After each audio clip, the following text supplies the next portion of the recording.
Super crash course matric exam 2025 में भाग लेने वाले सभी विद्यार्थियों को मैथ की इस क्लास में हार्दिक स्वागत है। आज की इस वीडियो में हम लोग दो चर वाले रैखिक समीकरण को हल करने की एक अलग विधि को जानेंगे, जिससे क्या होता है कि ग्राफ बनाना पड़ता है। इसीलिए इस विधि को ग्राफीय विधि या आलेखी विधि के नाम से जानते हैं। तो आलेखी विधि से हम कैसे इसको हल करेंगे, ये क्वेश्चन बहुत बार एग्जाम में पूछा गया है। उम्मीद है कि आने वाले जो एग्जाम है यानी 2025 में जो मैट्रिक का एग्जाम होने वाला है उस एग्जाम में ये क्वेश्चन आ जाए। तो इसी तरह का क्वेश्चन जो है सो ग्राफीय विधि से पूछ लिया जाता है। ये क्वेश्चन इस प्रकार है कि x + 3y - 6 = 0 और 2x - 3y - 12 = 0। तो इसको हल कैसे करेंगे? तो सबसे पहले क्या करना है, आप इस समीकरण का नाम दे दीजिए। समीकरण ये पहला हो गया, ये समीकरण दूसरा हो गया। अब इसके बाद दोनों समीकरण को हम एक एक करके क्या करेंगे, दोनों से x और y का मान हम ज्ञात करेंगे। ठीक है, तो समीकरण पहला से चलते हैं। यहाँ लिखते हैं समीकरण पहला से, ठीक है ना, समीकरण पहला से। तो समीकरण पहला में कितना है x + 3y - 6 = 0। अब यहाँ पर क्या करना है, चाहे तो x का मान ज्ञात कर लिया जाए, चाहे y का मान ज्ञात कर लिया जाए। यहाँ पर क्या करते हैं, हम y का मान निकालते हैं। तो 3y यहाँ पर प्लस है, इसके बाद जो भी इधर है बराबर में आपको उधर लिख देना है। ये -6 इधर आके +6 हो जाएगा, ये +x है तो इधर आके क्या हो जाएगा, -x हो जाएगा। ठीक है, अब यहाँ y बराबर कितना आ गया, y बराबर आ गया 6 - x, और ये जो गुना में है से कहाँ चलाएगा, ये बट्टा में। इसके बाद क्या करना है, इसके बाद x और y का मान ज्ञात करने के लिए आपको कम से कम जो है आपको इस तरह सा बॉक्स बनाना है। तो कम से कम 2 बॉक्स जरूर बनाएंगे। क्यों? क्योंकि किसी भी ग्राफ में लकीर खींचने के लिए, लाइन खींचने के लिए क्या होता है कि इसमें कम से कम 2 बिंदु की ज़रूरत होती है।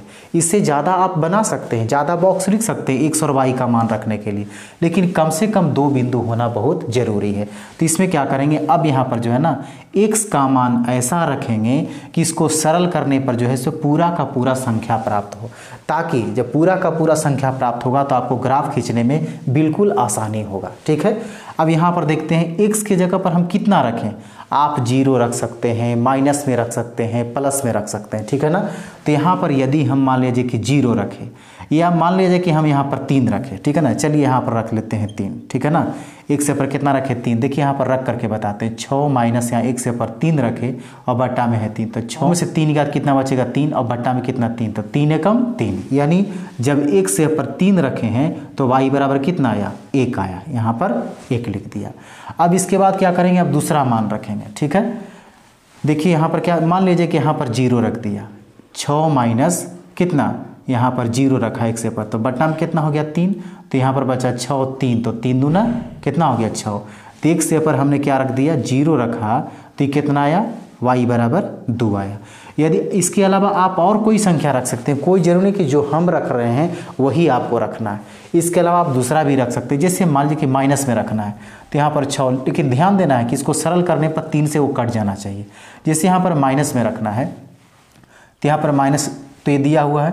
यदि हम लिखते हैं कि -3, ठीक है ना, -3 रखा, बट्टा में 3 है, तो 6 माइनस माइनस क्या हो जाएगा, प्लस, यहाँ 3 हो जाएगा बट्टा में 3, तो 6 3 कितना, 9/3, तो कितना हो जाएगा, 3 मरतबे कट गया। तो यानी x से पर -3 रखे तो y बराबर कितना आ गया, 3 आ गया। तो इसी तरह से क्या करना है, आपको अपनी इच्छा से ऐसा अंक रखना है कि इसको सरल करने पर पूरा पूरा संख्या यदि प्राप्त होता है तो ग्राफ बनाने में बिल्कुल आसानी होगी। ठीक है, अब यहाँ पर चलेंगे अब दूसरे समीकरण से। यहाँ लिखेंगे समीकरण दूसरा से, समीकरण दूसरा से। ठीक है, तो समीकरण दूसरा कितना है, 2x - 3y -12 = 0। तो यहाँ पर क्या करेंगे, y का मान निकालेंगे, -3y, जो -12 है इधर आकर +12 हो जाएगा, जो 2x माइनस प्लस है तो इधर आके क्या हो जाएगा, माइनस हो जाएगा। ठीक है, यहाँ -2x हो जाएगा। अब यहाँ तो हमको केवल y बराबर चाहिए, तो 12 - 2x, अब बट्टा में कितना हो जाएगा, -3। उसी तरह से फिर इसे भी करेंगे, हम बॉक्स बनाएंगे। चलिए यहाँ पर बॉक्स बना लिया, कम से कम 2 बॉक्स जरूरी है। अब यहाँ पर क्या करेंगे, x से पर कितना रखें, जैसे मान लीजिए 0 रखते हैं। ठीक है ना, यहाँ पर 12 - 2 × 0/3, तो 12, 2 में 0 से गुना करते 0, यानी तो खत्म हो गया, तो 12 ना बचा, तो 3 चौके कितना हो गया, 12। तो 0 रखे तो कितना है, ओ सॉरी यहाँ पर माइनस है। ठीक है ना, तो यहाँ पर कितना आ जाएगा, -4। जीरो रखे तो -4 आया। अब दूसरा संख्या रख के देखते हैं x जगह पर।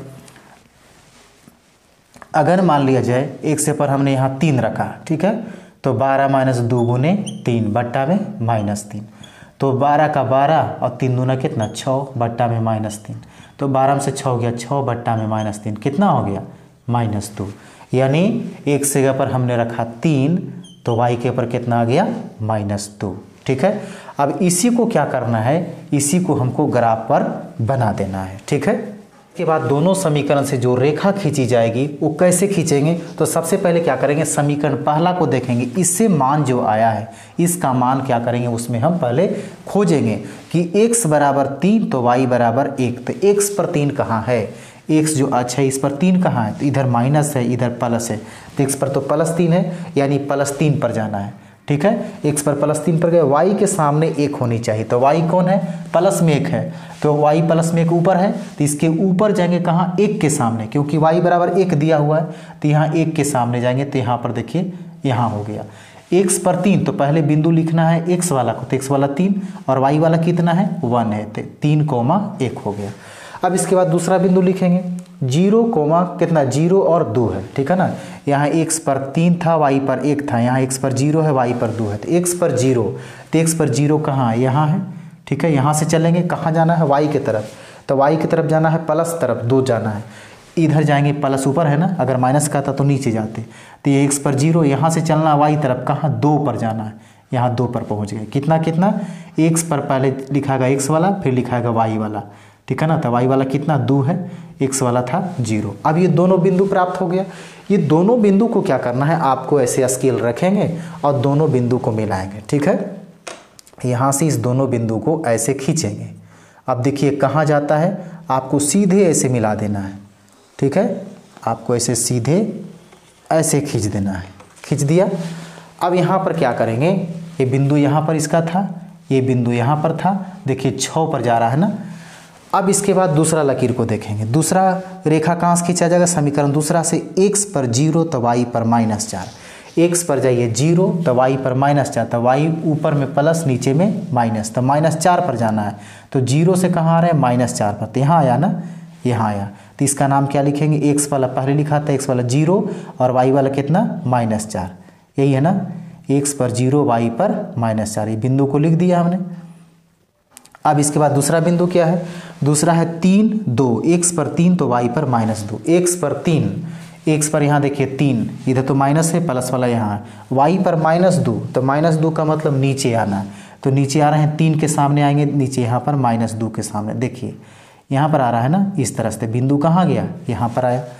अब एक बिंदु ये प्राप्त हुआ, एक बिंदु ये प्राप्त हुआ। अब ये दोनों को क्या करेंगे, हम स्केल पर रखेंगे और इसको मिला देंगे। ठीक है, देखिए यहाँ पर ये दोनों बिंदु को, ये -4 है और ये 2 है ना, -4 और 2, देखिए इसको मिला रहे हैं, ये हो गया ऐसे। ठीक है, ये ऐसे हो गया, यानी यहाँ पर बिंदु ये था। अब देखा जाए यहाँ पर क्या था, 3 था और ये कितना -2 था, तो बिंदु को लिख देना है। अब यहाँ पर देखिए ये जो लकीर है कहाँ पर काट रहा है एक दूसरे को, वही आंसर होगा।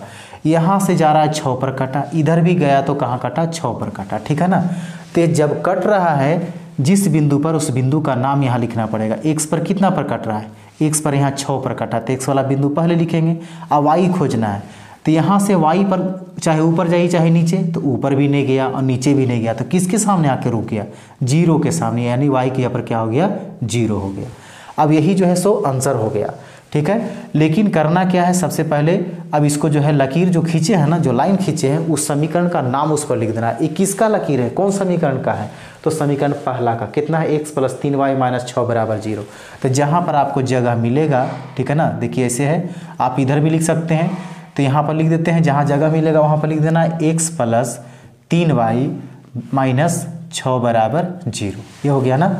अब उसके बाद दूसरा समीकरण को, दूसरा समीकरण का नाम क्या था, 2x - 3y - 12। चलिए इधर लिख देते हैं, यहाँ पर 2x - 3y - 12 बराबर 0। ये समीकरण का नाम लिख दिया। यहाँ पर अब लिख देना है ग्राफ में हल। ठीक है ना, हल x बराबर कितना आया, x बराबर आया, जहाँ पर कटा है तो सबसे पहला जो x वाला रहता है फिर y वाला, तो x पर 6 और y पर कितना 0। ये हो गया आपका आंसर। तो उम्मीद है कि ये ग्राफीय विधि आपको समझ में आया। यदि आपको फिर भी कन्फ्यूजन रह जाता है तो आपको हम अपना व्हाट्सअप नंबर दे रहे हैं, ठीक है ना, 95 46 47 55 71। इस व्हाट्सअप नंबर पर जो है ना आप मैसेज कर देंगे। यदि आपको इसके अलावा और कोई क्वेश्चन जो है ग्राफीय विधि से हल करके समझना है तो हम दूसरा क्वेश्चन भी लेकर के आपको समझा देंगे, ठीक है। तो फिर मिलते हैं हम अगले वीडियो में, तब तक के लिए धन्यवाद।